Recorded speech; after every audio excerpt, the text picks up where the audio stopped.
Good afternoon, ladies and gentlemen, and welcome to the future of the water and wastewater industry and the careers you didn't know about. I'm your host, Dave Kosminski, and we are live in the Con Valley studios with an old friend of mine who is the professor of science at Gateway Community College, Professor Wes Winterbottom. Hi, Wes. How are you? Good, Dave. How are you doing? Well, it's great to see you again, and we're here to keep banging the drum on workforce succession, on the water industry. We know we got to start refilling the pipeline and so forth. And we had Vinny Susko in, and we did a tribute to a good friend of ours, Mr. Guy Russo, who passed away. And I know you have some stories with Guy and working with him down at Gateway. So this is going to be another tribute to a friend of the water industry and a patriarch, and Mr. Guy Russo. So tell us, Wes, how did you first meet Guy? I tried to figure that out the other day because I feel like I've known Guy for most of my life. But best I can remember, back before I was a professor at community college in Connecticut, I worked for the Connecticut Department of Environmental Protection. Yes.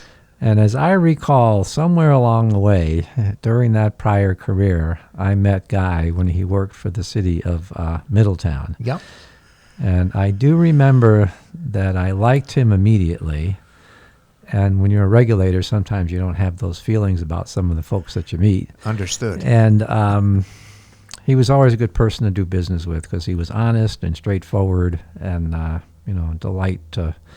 it's delightful it can be to have a regulatory relationship with somebody. So that's as best as I can remember, and that goes back a number of years. So I've known Guy for probably more than half my life. Yeah, and so forth. And he was a straight up guy, and I got to know him and his wife Pat, and so forth. And I know you were traveling in Spain during for his wake, so you weren't able to make it, but that's why I wanted to do this podcast as a tribute to him. And Vinny was nice enough to come over, and he spoke very highly and basically gave a eulogy, for Guy. But he did a great job, So now, back in the day, I mean, if I'm understanding you, he used to teach courses down for you at Gateway, correct?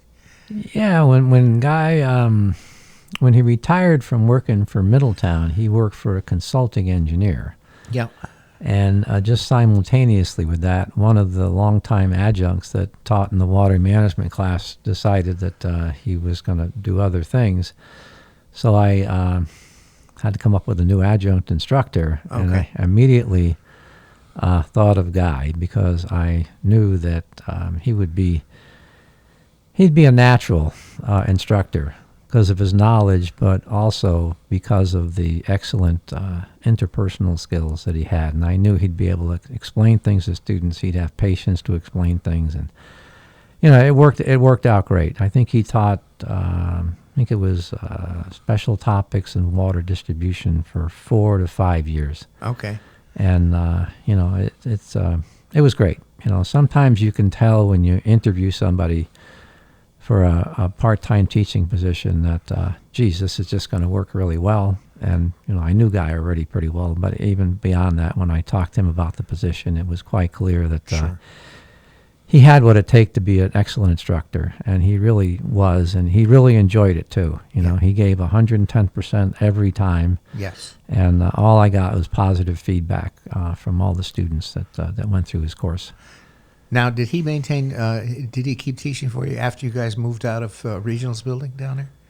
Yeah. It was much after that. It was when we were in on 20 Church Street in New Haven. Oh, okay. All so right. It wasn't 15 or 20 years ago. It was in the last 10 years. Oh, okay. All right.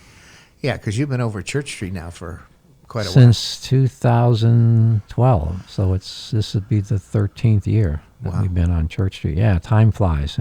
Yes. It definitely does. a lot of water under the bridge. Hard to believe. Sometimes when I tell our students, back when we were in North Haven or down on Sergeant Drive, yes, and they look at me like, how old are you, sir? Yeah, well, I hear you. Well, I'm old enough to vote. and then some, as far as that goes. Anyway, I think from that standpoint, I think Guy was also instrumental in, as you know, in developing and sponsoring the scholarship program for CTA WWA, and he always did the presentations up at the legislative office building, and he emceed that for many years. Right. Yeah. I think he didn't he kind of wasn't he kind of the precipitator of the idea of a water week. Yes, absolutely. I think he was very much involved in that. Yes. Well, I think he, back in the day, I can remember bringing my Walter the Water Saver up to the legislative office building for Drinking Water Week, and that was, and then it kind of ebbed and lapsed for a while. But I think Guy was instrumental in bringing it back and making it not Drinking Water Week, but a Water Week. And he was always working with the colleges and students and offering the scholarships for various students in engineering and so forth. But he was awesome. It was awesome. I think I think with Guy's knowledge in the water industry, and I know you've got quite a few notes there, as far as tell us, one of the memorable stories about Guy. Well, I think probably the biggest thing for me is, I've been doing this for quite a while, and we get a lot of people who either want to get into the water industry or they're already in the drinking water industry, and they get hired, and it's a hired contingent upon you have to become certified as an operator, and that's very important, and we expect you to do that. So I can't tell you how many people I've had who work for the city of Middletown in the water department over the years. I mean, just more than I can count. And to the person, they all had nothing but good things to say about Guy and about working for the city of Middletown. And they were always enthusiastic about learning. If you asked them to do something, they would do it. And I think a lot of that reflects upon the fact that, Guy was involved with it. He made it clear to them that this is very important. You need to do this. But I think it's also his personality that he liked people. Yes. And he knew how to connect with people and to encourage people and to help people, develop their careers. And, that's what he did. And that was just his nature. Well, and he was instrumental. All of his employees, over at Middletown Water, if they weren't certified, he always basically, kind of shoveled them to you down at Gateway, and they always, paid for their courses and so they can get them certified. And yeah, it was a nice feeder for us, but it was also good for the city of Middletown, because I don't think anybody who ever came to Gateway that went through the program didn't get certified by the health department. So it seemed to work pretty well. So, we supported them, but also the city of Middletown with, Guy in the lead also provided a lot of support to them. Sure. Now, I know the water management course curriculum down there, you've got, I think there are 4 courses. Well, there's actually 5. There's environmental and energy law and regulations. Yeah. There's public utility management. There's a 6-credit class, which is water treatment and distribution. And then there's special topics in water treatment and special topics in water distribution. And the last 2 are either or, but it kind of makes sense if you want to be certified in both treatment and distribution to take both of those courses. Sure. So that's what most people do. And if you're super conscientious and don't mind working and going to school for 10 months, you can start in September and complete everything in May and take the certification test. So it's a great opportunity for people. For sure. In the years that you've been teaching the course, how has the regulatory requirements changed? And have you had to modify the courses to accommodate? Yeah, we continually have to modify. I mean, we weren't talking about PFAS 5 years ago, and 10 years ago, and some of the other things that nor lead and copper. that have come, lead and copper, and some of those things. So we have to change it all the time. And there's been some changes now where there's a Water Professionals International, there's a new organization making up the examinations. Okay. So we have to make some changes based on that. The new tests are in the process of being, I think they're going to be accepted by the health department. Sure. And if that comes to pass, which I think it will, I need to actually check with Bill Sullivan from the health department, and Right. I haven't talked to him for a month or so. So we're going to have to change the courses because they're going to modify the need-to-know criteria. Okay. With that program, we pretty much teach for the test. We want to Well. make sure that the pass rate is as high as it possibly can be, and because Sure. of that, if we're given, this is what the tests are going to be about, that's what we cover. Sure. Well, I know. I think Bill is on the Associated Boards of Certifications, isn't he? I think he is. Yeah. Yeah. He's part of, the overall hierarchy that develops the requirements and puts all those regulations in. Yeah. Like you say, the need to know and stuff like that. Yeah, and he had a working group that we met a few times in the spring, and I met a couple of times with WPI, and I actually got, which was nice, Bill set it up. I was given the opportunity to look at some of the potential exam questions. Yeah. So, and one of the things that comes up, you don't think about it, but Connecticut has a lot of different types of water treatment, but we don't have all the types that exist because we just don't have things like that in the state. So that Right. was one of the issues that. Sure. So if they're going to be taking tests that are nationwide, which is, the nice thing about that is if you take the test and you pass it, then your certification, you have reciprocity with all the 50 states and territories. So that's Right. a good thing. That's the good news. The bad news is we have to teach some things that, we don't have these things in Connecticut. But Right. the objective is to impart enough knowledge so you take the test the first time, you pass it, and you leave it in the rearview mirror. Yeah. And then you keep your certification through Through CEUs. Right. So, on water treatment, you have the treatment and distribution. So, is it 20 hours on distribution? Is that for CEUs? I think so, yeah. Yeah. And I think water treatment is depending on what class. Yeah, I think that's the way it works. Yeah. I go from there because I was both, treatment and distribution, but I got my distribution first. Took me a while to get the treatment, whatever. But that's behind me now. I'm retired. And so, yeah, I think, from that standpoint, we've got to, again, make a significant initiative in developing a career pipeline and so forth. I know I interviewed over at the At Cave, President of Cheryl, from AWWA. So I think we've got to put our heads together, and I think bring in Carol Stewart from Southern, see if we can start working on an apprenticeship program that we can start getting high school students or college freshmen or whatever aware. No, that's a very, very good idea.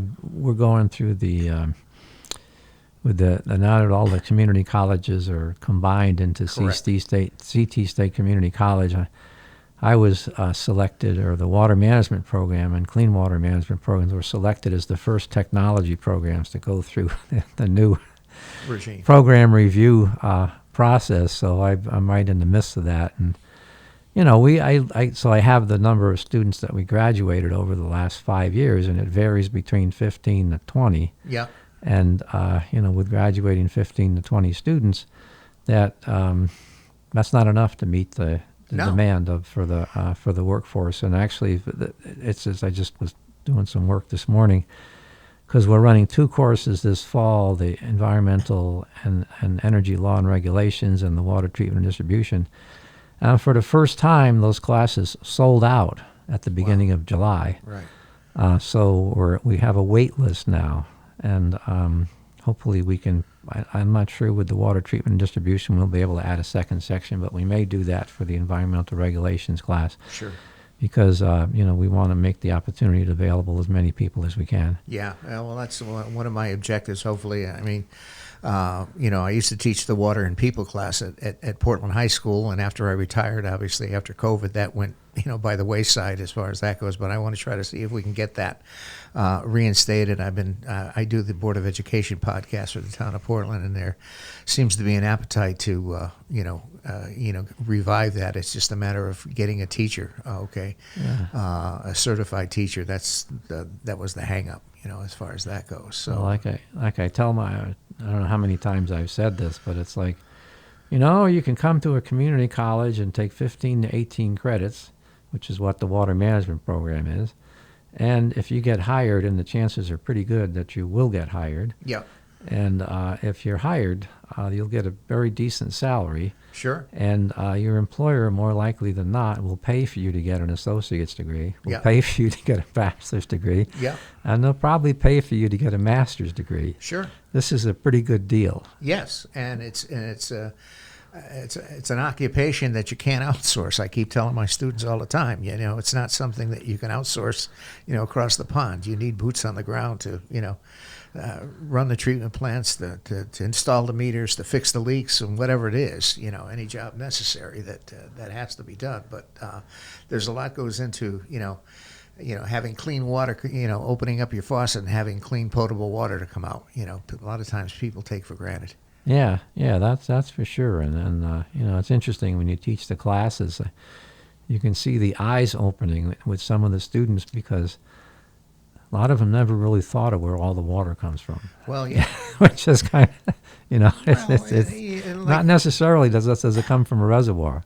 Well, exactly. Whether it's a groundwater supply, whether it's a surface water supply, whether it's a bedrock well, whether it's a gravel pack well. I mean, you've got all of that goes into the mix, and that always, affects the water quality in one way or another that you have to accommodate. Right. So it's a lot more difficult than you think, as far as that goes, and having people to run these water systems that are knowledgeable, that need that knowledge. Okay. Oops. Yeah. Oop, here we are. Cash call. Go from there. But yeah, you get to a point where we have to really work on that, getting that down and so forth. But I think from before we went on air, I think basically I think I'd like to start working on a top-down approach. Maybe we can start working with some legislators on developing some type of apprenticeship incentives, okay, for water utilities and students to be made aware of that industry. Yeah, no, that's a really good idea. I just came from Central Connecticut State University because I teach an extra course there, and I was talking to the head of their Department of Engineering, and they're very excited because there's going to be federal money being put into bringing manufacturing back to the United States. If you start thinking about it, we lost a lot of good jobs and we lost manufacturing, and now there's a big effort to bring it back. And heck, if they're given money to bring back manufacturing jobs, maybe there's a possibility for some kind of legislation or funding for utility jobs, because it's not just the drinking water, it's wastewater and energy utilities too. Sure. They're all looking for employees. Exactly. And the pipeline is not as robust as it really needs to be. Exactly. Well, I mean, I'm sure when you were going to high school, and I was in high school, you always had a shop class, okay, which, one semester you took metal shop, the next semester you took wood shop. And that, I can remember years ago when they were auctioning off all of the woodworking, and that now it's starting to come back again. Yeah. I went to Stuyvesant High School, which is in Manhattan, and it's now a very good, it's an exam high school. You have to pass a test to get in for science and math. The Stuyvesant High School was founded in 1903 at 345 East 15th Street. Now it's at the northern end of Battery Park City, right on the Hudson River, a much nicer location. But that was built as a trade school for immigrants. Really? Yep. That's the whole purpose was. And one of the reasons they wanted to build a new high school is because they still had a lot of equipment from years and years and years ago when I was there. And, to try to modify that building to bring it to today's standards was really impossible. So they built a new high school on the west side of Manhattan. Wow. But, there's, I think that the country's starting to wake up that, there's infrastructure, there's utilities. There's a lot of good stuff there's a lot of good opportunities out there. And if you think about working for a utility, the utility's going to be there 24 hours, 7 days a week, 365 days a year. Yep. They're never going away. There's always a need for it. Yep. And it's a secure and it's surprisingly, well-paid occupation. I mean, you look at, I know MDC, when their starting salary up there is 60K plus. Yeah. You know, so that's not shabby. You know, starting salary. Okay. Yeah, no, it's great. It's great. It's you know, when you start thinking about it, there's a lot of things that you can major in college, and you know, one of my thoughts is that colleges should, when you walk in the door, they should have a sign that says, if you major in these subjects, your chances of getting a job are very, very good. You know, just so that to highlight the fact that you know, not when you go to college, some degrees that you get, it's going to be a lot harder to get a job than some others. And exactly, you know, a lot of the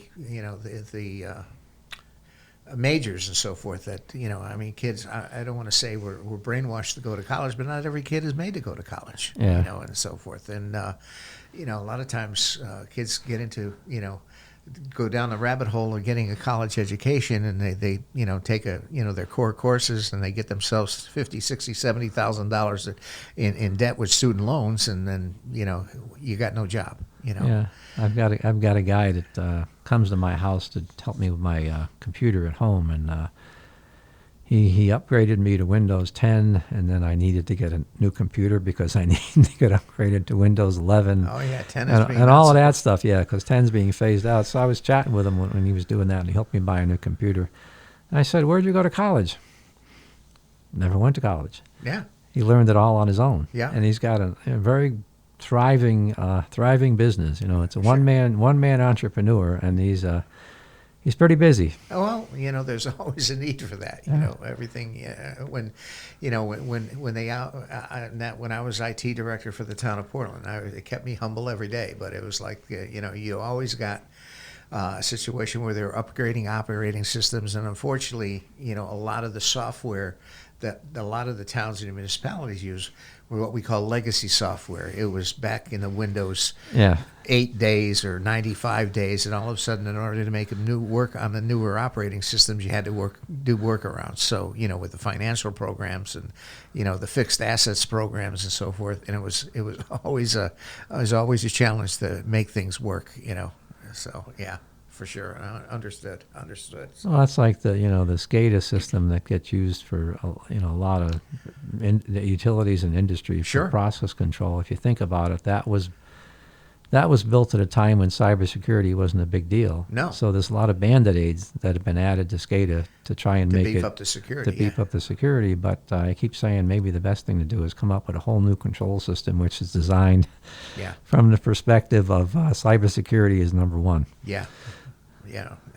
Well, you know, SCADA, supervisory control and career application. I mean, it was like, you know, that's the type of thing that was innovative back in the day, because, you know, back in, you know, I was in the water. You know, if you had a problem, you get a page and say you got an alarm at the water treatment plant. So you get in the car and go out there. Now with the SCADA system, you know, with supervisor control and data acquisition, okay, you can just hop on a laptop and find out, okay, what's the problem? Something that I can fix from a laptop, or do I have to go in? You know, it's that type of thing. But as you say, as you know, with the cyber issues that are out there now, especially to find you know, people trying to take control of a water system and so forth, that can be not a good thing. Yeah, well, I gave a talk about it, I think a year and a half ago at one of the Connecticut section meetings, and then I gave a talk this past spring, and the same two guys were there from CISA, which is the cybersecurity part of Homeland Security, and so I chatted with them. We were all speaking, and their level of concern increased so much in a year. Oh, for sure. I couldn't believe it. You know, they kind of said that, you know, now we know that there's things on computer control systems for utilities and other things in this country that the Chinese have put on there. Sure. And we don't know where they all are. Oh, yeah. And our number one concern is that, you know, they may just decide to turn them all on at the same time. Yeah. And then what's going to happen? And I was surprised that, you know, their level of concern about that was quite high. Well, you know, when you get the old, what they call the Trojan horses on there, you know, and they lie sleeping for a while, and they just decide to wake them up, and, you know, it can be detrimental, really, too. So, for sure. So, anyway.